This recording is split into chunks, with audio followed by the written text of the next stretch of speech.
Olá, querido ouvinte, radialista na voz, e seja bem-vindo a mais um vídeo. Se você alguma vez já gostou muito de um personagem de alguma obra, seja de luta ou qualquer assunto relacionado, mas gostou mesmo ao ponto de achar que ele é o melhor de todos e que não importa o que tivesse contra ele, ele venceria. Muitos fazem isso e defendem seus queridos personagens com unhas e dentes. Eu mesmo fazia isso bastante. E hoje, baseado nisso, estamos estreando um novo quadro por aqui, o Imaginando Coisas que Nunca Aconteceram. O título já entrega a ideia, vou pegar conceitos e ideias que nunca vimos em obras e transformá-los em desenhos. E para estrear este quadro, eu escolhi uma das ideias mais insanas e geniais que já tive o prazer de conhecer. E quem me apresentou isso foi ninguém menos que Silverdraw, desenhista e mangaka do TikTok, que criou esta incrível obra chamada Torneio Toons. O Torneio Toons é um mangá inspirado em histórias de torneio que começaram lá atrás com obras como Ashita no Joy nos anos 60, mas ganharam destaque nos mangás shonen, como é o caso de Dragon Ball e Yu Yu Hakusho. Baseado nisso, a ideia de Silverdraw é reunir os maiores personagens das animações e colocá-los em um combate mortal, mostrando todo o seu potencial e no ápice de seus poderes. A propósito, o TikTok de Silverdraw está fixado nos comentários aí embaixo. Lá você encontra um link para ler a obra, além de uma coleção incrível de vídeos do processo de criação, inclusive dicas de como criar seus próprios desenhos ou mangás.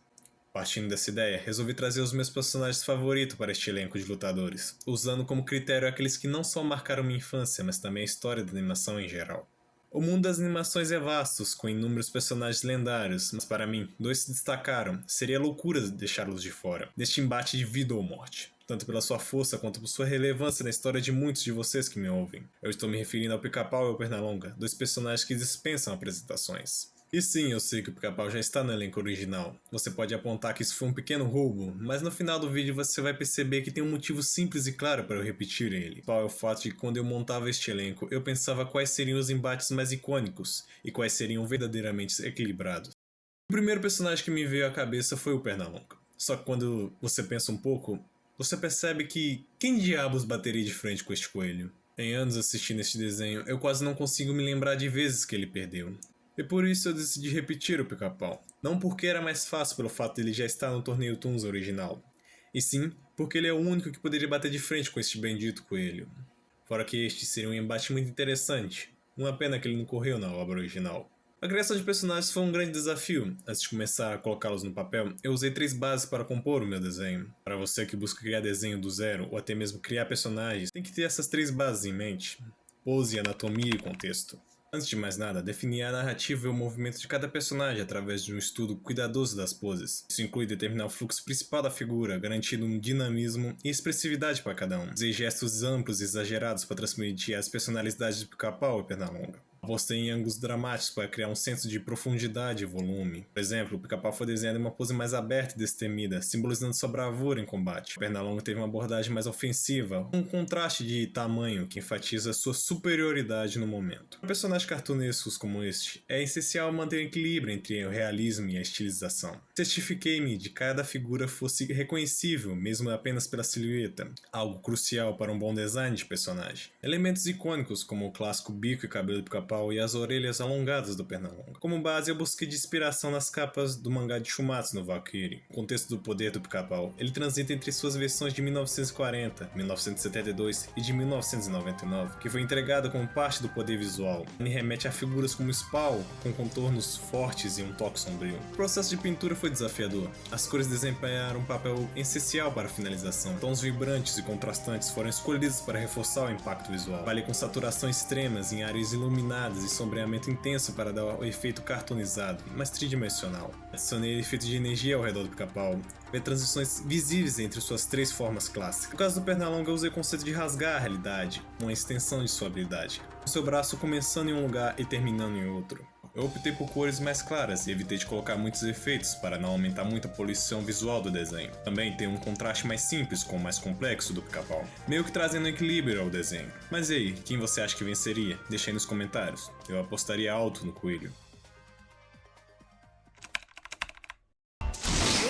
Agora, trazendo uma combinação de nostalgia e criatividade, decidi que o segundo confronto ficaria entre os dois cães mais icônicos da ficção, Coragem, o Cão Covarde e o Scooby-Doo. Ambos têm suas histórias profundamente marcadas por suas aventuras surreais. Suas abordagens e contextos são tão distintas que tornam este confronto incrivelmente interessante. Para começar, eu escolhi uma pose mais aberta para o Coragem, que transmite a ideia de vulnerabilidade, mas com uma certa coragem subentendida, o famoso paradoxo que define o personagem. A pose que ele assume é dinâmica e expressiva, com os braços estendidos para segurar um dos monstros que marcavam os episódios mais assustadores do desenho. Inicialmente planejei desenhar um monstro clássico de Coragem, mas depois optei pela máscara de Eustácio que aparece na abertura, que carrega um impacto visual mais emocional e nostálgico. Na construção de sua anatomia, trabalhei para deixar seu corpo menos musculoso para ressaltar a diferença de tamanhos, na essência cartunesca que é característica do personagem, mas introduzir detalhes musculares e anatômicos, inspirados em obras como Jojo. As proporções foram ajustadas para que ele continuasse peculiar, porém imponente dentro do universo do torneio.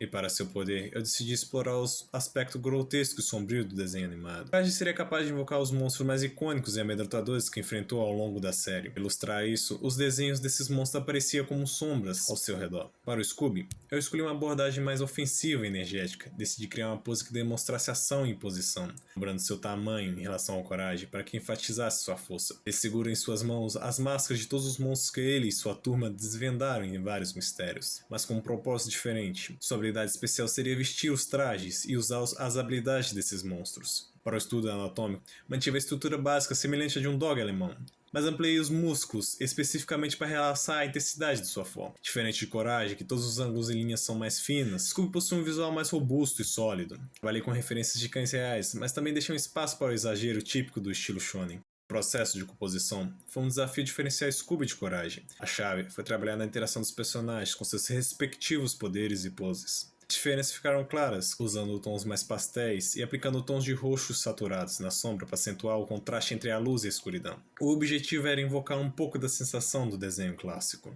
Já na pintura do Scooby, ele recebeu uma paleta de tons mais quentes, com marrons fortes e vários tons de verde para criar uma impressão de agressiva e energia. E usei transições suaves entre as máscaras dos monstros. Esta aqui seria uma luta mais interessante, pois sairia um pouco daquela velha e boa porradaria direta. Seria uma batalha mais estratégica e trazeria muito da nostalgia, vendo vários monstros clássicos de ambas as séries. E você, em quem apostaria? Eu particularmente apostaria do Coragem. Ambos os personagens trouxeram seus desafios e peculiaridades durante o processo de criação. Eu fiquei satisfeito com o resultado final. A interação entre eles gerou uma narrativa que é tanto nostálgica quanto moderna, equilibrando as referências dos desenhos originais com um toque mais atual. Sendo assim, eu espero que com estes confrontos leve a você, espectador, a revisitar as memórias desses personagens inesquecíveis. Ao finalizar os desenhos, foi emocionante ver como esses personagens ganharam uma nova vida em um contexto de luta. O resultado foi uma explosão de nostalgia, criatividade e aprendizado também. E você, o que achou do vídeo? Exagerei nos conceitos ou deveria ter ido mais longe? Deixe seu comentário aqui embaixo e aproveite para curtir e se inscrever no canal para acompanhar mais criações como essa. Com isso, eu encerro mais uma transmissão. Até a próxima.